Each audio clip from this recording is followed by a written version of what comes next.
শুভ সকাল বন্ধুরা, আমি কাজল। আমার আরও একটা নতুন ব্লগে তোমাদের অনেক অনেক স্বাগত জানাই। তো শরীরটা এতটা খারাপ হয়েছে যে কী বলবো, মানে গলা ব্যথা, সর্দি, যার জন্য তোমাদের সাথে ঠিক করে কথাও বলতে পারছি না। তো দেখো, ঘুম থেকে একটু লেট হয়েছে, সূর্য তার নির্দিষ্ট নিয়ম মেনে উঠে পড়েছে, দেখতে পাচ্ছ। তো চলো এবার আমার তাড়াতাড়ি কাজগুলো আমরা করে নিই। মানে সূর্য তো ঠিক নিয়ম মেনে উঠে পড়বে, আমাদেরই উঠতে একটু লেট হয়। তো এদিকে দেখো, আমাদের বাড়িতে জানো তো একটুকু রোদের আলো ঢুকতে চায় না, যেহেতু 4 সাইডে বাড়ি, আমাদের বাড়িটা মাঝখানে পড়ে, যার জন্য সূর্যের আলো একদমই ঢুকতে চায় না। একদিকে ভালো যে 4 সাইডে যেহেতু বাড়ি, আমাদের বাড়িতে একটু হাওয়াটা কমই লাগবে। ঠান্ডার দিনে যে হাওয়া দেয় না, তাতে প্রচণ্ড ঠান্ডা লাগে, তো হাওয়াটা একটু কম লাগবে। কিন্তু ওই যে সূর্যের আলো না হলে জানো তো, এই ঠান্ডার দিনে একদমই শান্তি পাওয়া যায় না। তো ওই পিছন বাড়িতে উঠোন আছে, সেখানে একটু রোদের আলো পাওয়া যায়, সেখানে যেই জামা কাপড় মেলা, সেখানে গিয়ে একটু উঠা বসা করা। তো চলো তোজোকে তুলি, অনেকটা বেলা হয়ে গেছে। ও আবার মানে বেলা করে যেহেতু উঠছে, তো কয়েকদিন ধরে শরীরটা ভালো করছে না। মানে খাওয়া দাওয়ার যেহেতু তোমার লেট হয়ে যাচ্ছে, 10টার দিকে প্রায় ঘুম থেকে উঠে এখন, কারণ স্কুলও বন্ধ, যার জন্য খাওয়া দাওয়া একটু অনিয়ম হয়ে যাচ্ছে। এতটা সর্দি লেগেছে যে তোমাদের সাথে ঠিক করে কথাও বলতে পারছি না। তো দেখো, তোজোর এখানে জল খাওয়ার একবারে রেডি করে নিলাম। ও যেহেতু ঘুম থেকে উঠলোই 10টার সময়, যার জন্য ওকে আর হরলিক্স দিলাম না, একবারে ম্যাগিটা দিয়ে দিলাম, ওর পেটটাও ভরে থাকবে। তো এখন আমাদেরও জল খাওয়ার কী হবে জানি না। তোজোর পাপা আগে একটা কাজ আছে, কাজ করে এসে তারপরে বাজার টাজার করে আসবে, তারপরে দেখা যাক কী হবে। আর আজকে দেখো অনেকটা বেলাই হয়ে গেছে। তোজোর পাপা বাজার মানে এখন বাজারে যেতে যেতেই 10টা বেজে গেছে, আস্তে আস্তে 11টা। তো অনেকটা বেলা হয়ে যাবে, রান্না করতেও আজকে অনেকটা বেলা হয়ে যাবে। তো চলো, তোজোর পাপা আসার আগে আমার যেগুলো কাজ আছে সেই কাজগুলো আমি করে নিই, না হলে ও আসলে আবার রান্না বসাতে হবে। তো জল খাওয়ার মনে হয় আজকে মুড়ি টুড়ি কিছু একটা নিয়ে আসবে বলছিল, মুড়ি বাইরে থেকে মুড়ি ঘুগনি, সেইটা দিয়েই জল খাওয়ারটা আমাদের কমপ্লিট হয়ে যাবে। তোজো যেহেতু ঘুম থেকে উঠে পড়েছে, তো চলো বিছানাটাই তুলে নিই। বিছানাটা তুলবো বলতে আজকে বিছানার চাদরটা তুলবো না, শুধু বিছানাটা ঝেড়ে নেব। আর বেশি দিন হয়নি তো, 2 দিন হলো বিছানার চাদরটা দেওয়া, যার জন্য আজ আর থাক, কাল কাল তুলে নেবো একবার বিছানার চাদরটা। তো চলো বিছানাটা ঝেড়ে নিই। আজ আমার মোবাইলটা না একটু বাইরে রেখে এসেছি, বাইরে বলতে গেটের কাছে রেখে এসেছি, কারণ তোমরা অনেকেই বলো যে দিদিভাই তোমার ঘরটা আমি বুঝতে পারি না, অনেকেই কমেন্টে বলো, যার জন্য তোমাদের একটু দূর থেকে। আসলে কি বলো তো, আমি যখন বিছানা গোছাই বা অন্যান্য কাজ করি, সেখানেই ক্যামেরাটা দিই, তো যার জন্য তোমরা অনেক সময় বুঝতে পারো না। তো আজকে একটু মোবাইলটা দূরে করেই রেখেছি। তো চলো এবার ঘরগুলো মুছে নিই। তোজোর পাপা এখনও আসেনি, প্রায় এখন 11টার কাছাকাছি বাজতে আসলো। তো এখন রান্না কখন বসাবো, এতটা দেরি হয়ে যাচ্ছে। ওর মনে হয় কাজে গিয়ে ফেঁসে গেছে, যার জন্য এতটা দেরি হচ্ছে। তো সকালের জল খাওয়ার আমাদের এখনও কিছু খাওয়া হয়নি। তোজোর পাপা আসবে, তারপর একসাথে জল খাওয়ারটা খাবো।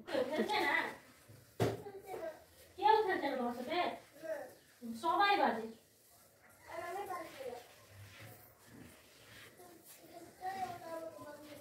সবাই ভাগিয়ে দিচ্ছে না, দাঁড়াও না, বাবাকে বলবো সবাইকে ভাগিয়ে দিও।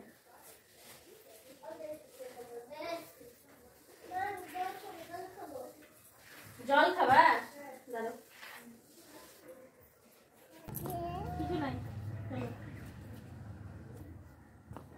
কিছু নাই। তোর মা কই? কোথায় গেছে তোর মা? মা কোথায় গেছে? মা কোথায় গেছে আগে বলো। বাড়িতে আছে। আরে তুমি এখানে কি করছো? কি করছো? আমি এখানে কি করছো?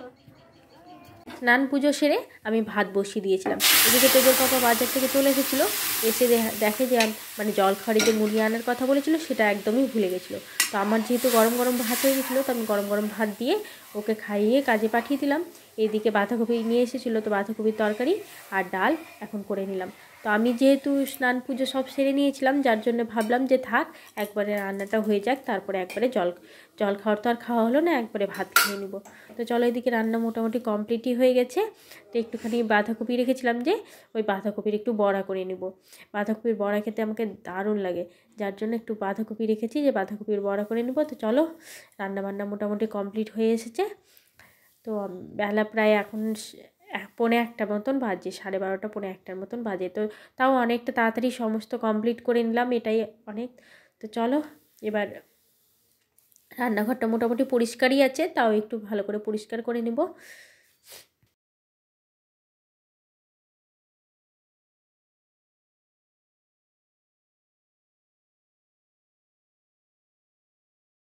চলো আমার খাবার নিয়ে চলে আসলাম, প্রচণ্ড খিদা পেয়ে গেছে, দেখতেই পাচ্ছ খাবার নিয়ে চলে এসেছি।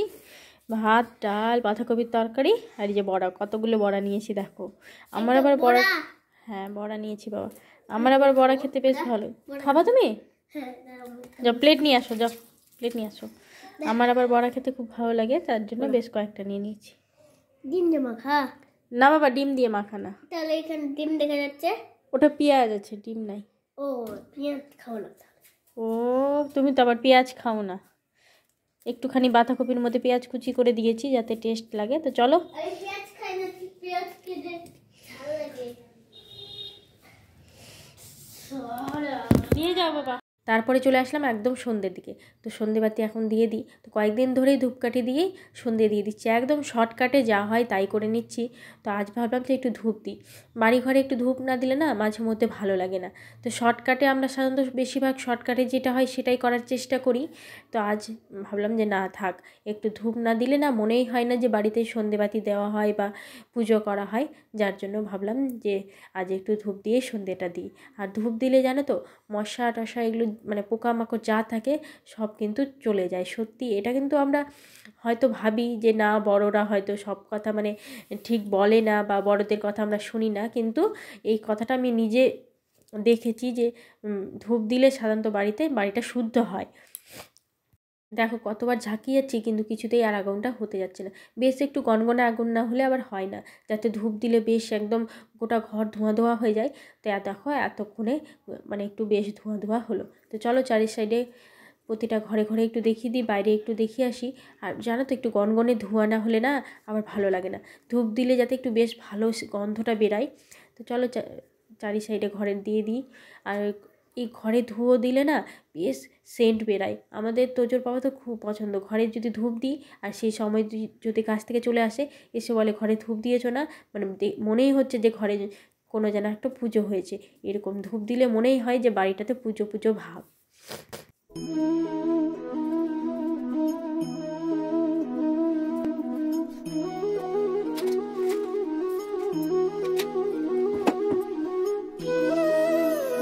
সন্ধেবাতি দিয়ে চা খেয়ে চলে এসেছি একদম পার্লারে।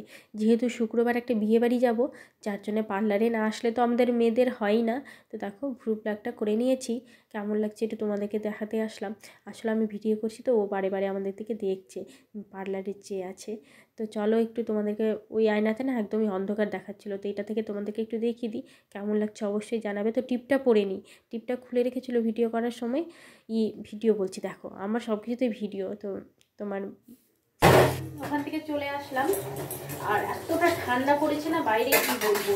তো এসে গরম গরম খিচুড়ি বসিয়েছি। তো সবজি ছিল পালং টালং, তোমার পালং গাজর সব কিছু দিয়ে, মটরশুঁটি ছিল সব দিয়ে তোমার গরম গরম খিচুড়ি।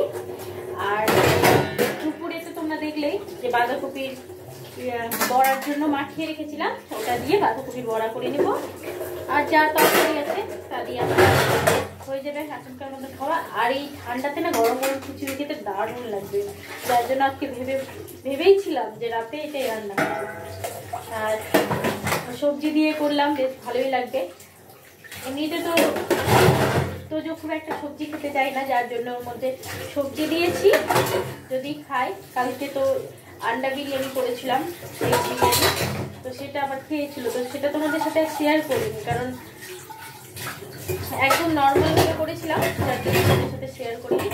তো চলো এদিকে আমার প্রেসারে খাবার বসে গেছে খিচুড়ি, আর এইদিকে আমার বাসনটা মাজা হয়ে গেল। দুপুরে বাসন ছিল মাজা হয়নি, এই মাজবো করে ঠান্ডার মধ্যে না জলের থাকতে একদমই ইচ্ছা করে না, যার জন্য মাজবো করে আর থেকে গেছে। চলো এখন বাসনটা মাজা হয়ে গেল, এবার খাবারটা দিয়ে দেবো, প্রায় হয়ে গেছে। তো চলো আমাদের দেখো গরম গরম খিচুড়ি একদম রেডি হয়ে গেছে। তোজোর পাপাও খেতে বসে গেছে, মানে অনেকটা রাত হয়ে গেল তো যার জন্য খিদে পেয়ে গেছে। ওখানে পার্লারের ওখানে গিয়ে অনেকটা রাত হয়ে গেল, ওখানে প্রায় ভিড় ছিল, যার জন্যে আমি সব থেকে লাস্টে নিয়েছি, একটু ফাঁকা ফাঁকা হলে না বেশ ভালো লাগে। তো চলো দেখো গরম গরম খিচুড়ি আমাদের রেডি। তো চলো এবার আমরা খাওয়া দাওয়া করব। আর খিচুড়িটা একদম দারুণ হয়েছে, দেখেই মনে হচ্ছে। তো চলো আজকের ভিডিওটা তাহলে এই পর্যন্তই শেষ করলাম। সবাই ভালো থেকো, সুস্থ থেকো। আর ভিডিওটা ভালো লাগলে অবশ্যই একটা লাইক করে দিও। আর যারা নতুন দেখছো তারা চ্যানেলটাকে সাবস্ক্রাইব করে চ্যানেলটার পাশে থেকে। তো চলো আজকের ভিডিওটা এখানেই শেষ করলাম। সবাইকে গুড নাইট।